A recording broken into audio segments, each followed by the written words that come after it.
ରାତି ପାହିବାକୁ ଆହୁରି ବାକି ଥିଲା। ପୂର୍ବ ନିର୍ଦ୍ଧାରିତ କାର୍ଯ୍ୟକ୍ରମ ଅନୁସାରେ ଆମେ ବାହାରି ପଡ଼ିଲୁ। ଆମେ କିଏ କିଏ ଯାଉଥିଲୁ? ମୁଁ, ଇଏ, ଜାଙ୍ଗୁ, ଚୁଙ୍ଗା, ସୁଲୁ ଆଉ ଗୁଟୁ। ମୁଁ ତ ମୋ ନିତ୍ୟକର୍ମ ନ ସାରିଲେ କୁଆଡ଼େ ଯାଏନି। ଇଏ ବି ଆଜି ସକାଳୁ ଗାଧୁଆ ପାଧୁଆ କରିଦେଇଥିଲେ। ଦେଖୁନାହାନ୍ତି ଆମେ କେତେ ବାଟ ଯାଇସାରିଲୁଣି, କିନ୍ତୁ ସୂର୍ଯ୍ୟ ଉଦୟ ହୋଇନଥିଲେ। ପିଲାମାନେ ଏତେ ଭୋରୁ ଯାଇକି ଭାରି ଟିକେ ମାନେ ଅଲଗା ପ୍ରକାର ଅନୁଭବ କରୁଥିଲେ।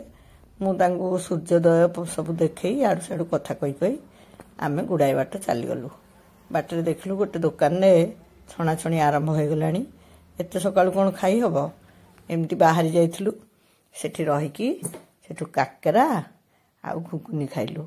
କେଉଁଠି ବେଶୀ କାକେରା ବିକ୍ରି ହୁଏ କହିଲେ? ଆଇଲା ବେଳେ କହିବି। ଘୁଗୁନି ଖାଇଲୁ। ମୁଁ ଟିକେ କଫି ପିଇଲି, ସେମାନେ ବାପ ପୁଅ ଚା ପିଇଲେ। ଆମେ କଥାବାର୍ତ୍ତା ହେଲୁ ଯେ ଆଉ କିଛି ଖାଇବାର ନାହିଁ, ଯିବା। ଏ ପିଲା ଦିଟା ମନେ ମନେ ଭାବିଛନ୍ତି ବାଟରେ ତ କଟକ ପଡ଼ିବ, ଆମେ ଦହିବରା ଖାଇବୁ। ଆରେ କଟକ ପାର ହେଲା ବେଳକୁ ଆଲୁଅ ବି ହେଇନଥିଲା, ଆଉ ଦହିବରା ଖାଇବେ କେଉଁଠୁ?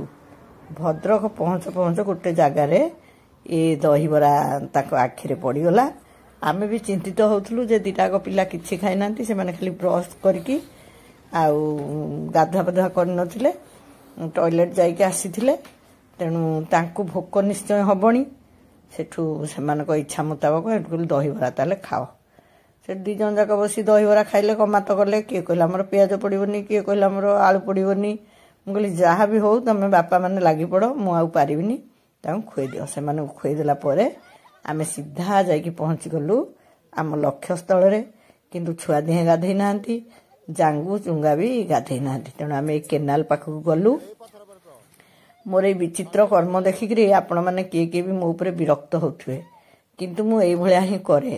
ବିଭିନ୍ନ ମାନେ ବୋହି ଯାଉଥିବା ପାଣିରେ ଛୁଆଙ୍କୁ ଗାଧେଇ ଦିଏ। ଆଉ ଭଗବାନଙ୍କ କୃପାରୁ ଏବେ ପର୍ଯ୍ୟନ୍ତ କେବେ ବିପଦରେ ପଡ଼ିନି, କେବେ ଥଣ୍ଡା କାଶ କଫ କିଛି ହେଇନି। ତେଣୁ ମୋର ଏଇ ପ୍ରକୃତିଟାକୁ ମୁଁ ବଦଳେଇନି। ତେଲ ଫେଲ ସବୁ ସାଙ୍ଗରେ ନେଇକି ଯାଇଥିଲି।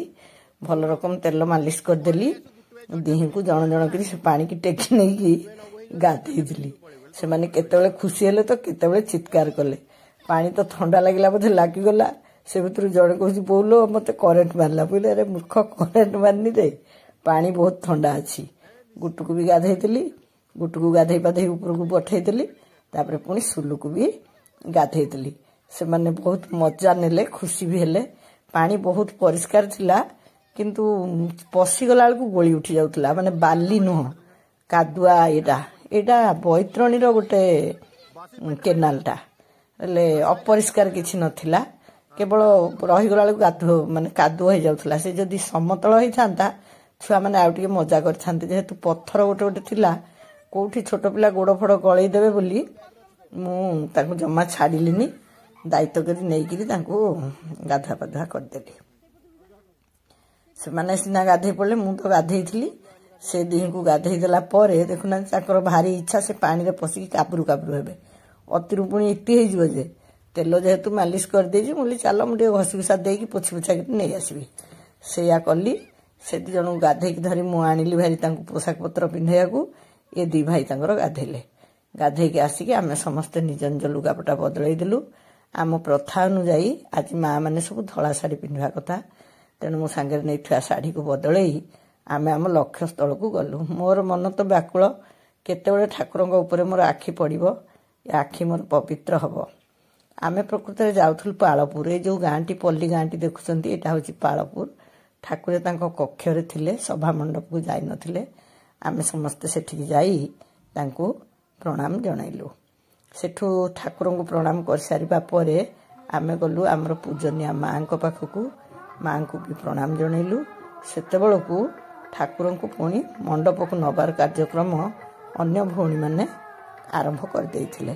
ଯାହା ହଉ, ଭାରି ଭୟ ଥିଲା ଠିକ୍ ସମୟରେ ଯାଇକି ପହଞ୍ଚି ପାରିବି କି ନାହିଁ, କିନ୍ତୁ ମୁଁ ଠିକ୍ ସମୟରେ ଯାଇ ପହଞ୍ଚିଲି। ଦେଖିଲି ପଛରେ କାଳେ ସୁଯୋଗ ମିଳିବନି, ଠାକୁରଙ୍କୁ ଟିକେ ଆଲର୍ଟ ପକାଇଦେଲି। ତାପରେ ମୋ ଉପରେ ଯେଉଁ ଦାୟିତ୍ୱ ନ୍ୟସ୍ତ ଥିଲା, ସେଇ ଦାୟିତ୍ୱ ସମାପନ କରିବା ପାଇଁ ମୋତେ ମଞ୍ଚ ଉପରକୁ ଯିବାକୁ ପଡ଼ିଲା। ଠାକୁରଙ୍କ କୃପାରୁ ସମ୍ମିଳନୀ ସ୍ଥାନରେ ତାଙ୍କ ସମ୍ପର୍କରେ କିଛି କହିବାକୁ ଟିକେ ମୋତେ ସୁଯୋଗ ମିଳେ। ତେଣୁ ମୁଁ ଯାହା କହିବାକୁ ଚାହୁଁଥିଲି ताकू प्रिंट करी नहीं जाइए आपण मैंने देखिपे आम सुलुगुटू के धोती पिंधिकी सेठी फुलिकी बांटुंट ये सब भारी खुशी लगुला। धीरे धीरे से माने भी यही धारा अनुप्राणित हूँ। यहाँ मोर आंतरिक इच्छा। आमे तो मु तो ताकठू भी छोट होती मुझे प्रथम सम्मेलन को जाइली बा केबेठू मु ठाकुर को देखली मोर मन ना। मो जेबेठू आखि खोलिला मु आम पूजा घरे ठाकुर को ही देखी कहीं मो बापा बो मोर कथा मु आपण मानकू बुझाई पारिबिनी। एगुड़ा सब आम सम्मेलन विधि विधान जो माने मंडप रे बस थांती तांको संबर्धित करा जाए। ये होचंती आम आश्रम माँ जी की आम मानकू स्नेहर बंधन रे बांधि रखी आश्रम दायित्व तुलाउछंती। से केबे भी फूलहार बा फूल ग्रहण करती नहीं। तांको जहाँ मिले सेटा से ठाकुर को अर्पण कर दियंती। तांको दिया जाइथवा मालटी से बुढ़ा भाई हाथ में ठाकुर श्रीचरण को पठेले आ ठाकुरे ताहा अर्पण करदेले। मु कार्यक्रम मझिरे सेटा बोधे भूल रे मोर रही जाइछि। मु सेइथिपई ही बड़ वीडियो करबा को चाहुनी। बड़ वीडियो को बहुत समय देवा को पड़ुछि आ टिके तरतर हेले सेटा भूल हो जाउछि। आपण मन तो आमर सभापति से दिन महिला संघर सभापति से भौणी तापर सभा कार्य समापन कला परे ठाकुर विदाय संगीत बोलाला। आउ ठाकुर को लेकिन कुटीर रखा ठाकुर पुणी प्रत्यावर्तन करेंगे। आश्रम ही ठाकुर से जाइए। से सब देखिकी आम सुलुगुटू भी से भल अंशग्रहण करते। सेटा मते बहुत खुशी लगुला। मो पिलादिनर कथा सब मन पड़ूला। ए जन्म कौन मोर जप कि तप मु जानी किंतु मु जानी एतिक मोर सौभाग्य मु मो बाबा ठाकुर परि जने गुरु पाइछि जहाँ को मु मोर दुख पाई दायी करि पारछि, मोर सुख पाई दायी करि पारछि। मोर सर्वमय कर्ता बोली मु मन करुछि।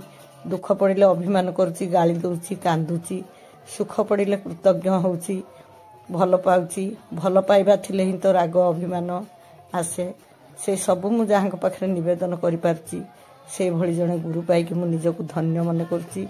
आहुरी बेसी धन्य मन करुछि आंको पाई जे कि मोर गुरु को तांकर गुरु रूपे वरण कर नहीं। आ मु भावुची मोठू भी से अधिक निष्ठावान। से सब यहाँ हूँ आश्रम भोजन मंडप। आमे जी सब आश्रम झील बेले सांग होइथिलु। मोर बहुत सांग एबे आश्रम को आसी पारना कहीं विवाह परे तांको स्वामी जो गुरु नरंती आम आश्रम ब्रह्मचारी भाई तांको भी सेठी प्रणाम कलु। तापरे सभा कार्य